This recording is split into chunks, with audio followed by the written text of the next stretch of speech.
Market outlook for August 24 to August 28. High impact news natin for this coming week. So Monday, wala tayong high impact news. Tuesday, wala rin. Wednesday, meron tayo sa Aussie and USD. Thursday, wala tayong high impact news. And then on Friday, we have CAD and USD. Okay, so let's start with dollar index. So dollar index basically nasa bearish structure na tayo kasi kung titingnan natin first of all, yung long-term and short-term EMA natin is already bearish. So last week nag-trade tayo below 200-day moving averages, and as you can see, structure-wise, nagbabasag tayo ng higher lows, right? So uh, and nabasag din natin tong trend line support level na to. So basically, this coming week, I'm looking for more downside sa dollar index. So any retracement possible, magkaroon tayo ng continuation to the downside. Now, yung next downside support na tinitingnan ko is around 97.60 to 98 flat. So dito sa area na to. So ito yung next downside support na titignan ko for dollar index. Euro USD, so inverse lang ng dollar index. So kung ang dollar index bearish, bullish naman tayo with Euro USD. So moving averages natin, short term, long term, bullish. So nag-a-align na silang tatlo. And then may trend line break din tayo dyan. So nag-trade na tayo above this last lower high. Okay, very impulsive move to the upside. Pero kung papansinin nyo, yung RSI natin, daily RSI natin is already overbought. So, possible na magkaroon tayo ng retracement this coming week. Yung candlestick formation naman na nabubuo, we have this tweezer top. So, sa lower time frame, that's a potential double top, right? Dito sa 4-hour, even if you look at the hourly time frame, double top.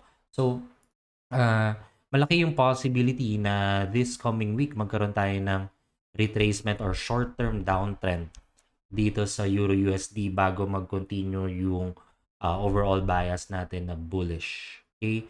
So, for confirmation, kung nagtitrade tayo intraday, ito yung kailangan natin mabasag, itong low na ginawa niya, intraday low, right? So, that's for Euro USD. Again, still bullish with Euro USD. Next is we have cable or GBP USD. We are currently sitting at this resistance level sa 136.50. Okay? In terms of yung structure natin, more on nasa sideways tayo. So, we cannot rely too much dito sa trend ng moving averages natin. Kasi katulad ngayon, right? Bullish yung pinapakita sa atin kasi yung price nag-trade above moving averages but yung overall structure niya is sideways. Okay, so possible na magkaroon tayo ng rejection dito and then bumalik tayo dito sa lower extreme ng range, right? So, siguro not unless magkaroon tayo ng impulsive break dito, breaking this level, that would be a good sign for cable or GBP USD to continue its upside momentum, right? But for now, we have to pay attention dito sa current level na tinetest. Yeah. Okay. Okay, and then we have Aussie USD. So AUD USD, kung titignan natin yung structure niya, well, we're still making higher lows.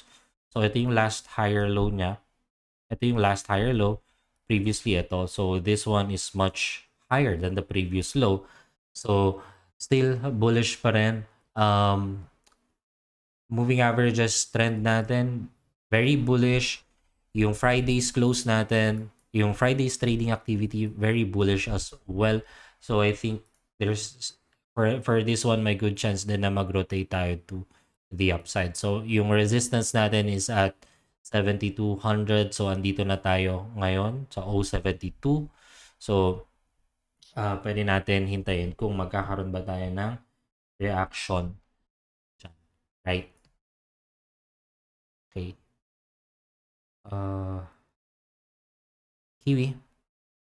So, NZD, USD, nasa resistance area din tayo. Kasi kung mapapansin nyo last week, grabe yung in-extend ng ng market, no? So one side, one direction. One direction lang talaga yung near run niya. So right now we're currently at this resistance level, pero yung trend natin is still to the upside. So very bullish.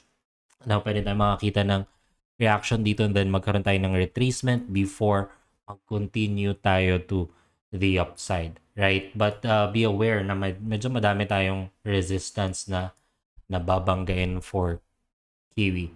Sa lower time frame, yeah, any retracement, right?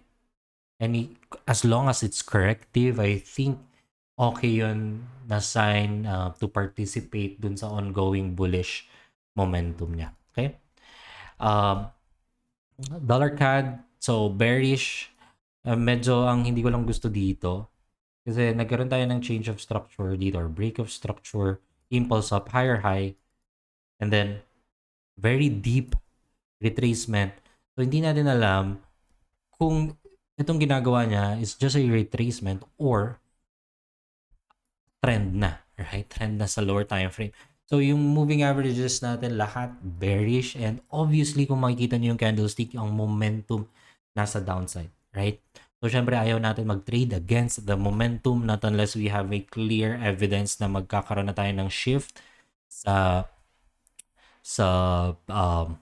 trend niya, right? So ang plan for this is to really short the rally this coming week, right? So sa 4-hour natin, wala pa naman tayong any bullish price action or any bullish reversal. So any retracement, pwede natin tignan more downside for dollar CAD. Dollar Swiss, so nagkaroon tayo ng head and shoulder. Left shoulder head, right shoulder, and then break ng trend line, change of structure. Very impulsive move to the downside.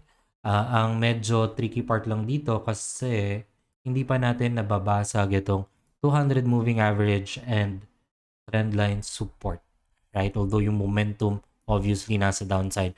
Since very huge na tong candlestick na to, iniisip ko parang baka matulad siya dito sa dollar yen na after this huge decline, nagkaroon tayo ng ilang araw or ilang weeks na nag-consolidate lang yung market. So possible na ganito yung mangyari sa dollar Swiss. Now, for me to be bearish sa dollar Swiss, I need to see na mag-trade yung price below this level.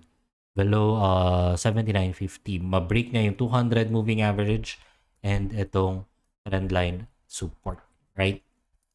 So dollar yen, in consolidation pa rin tayo.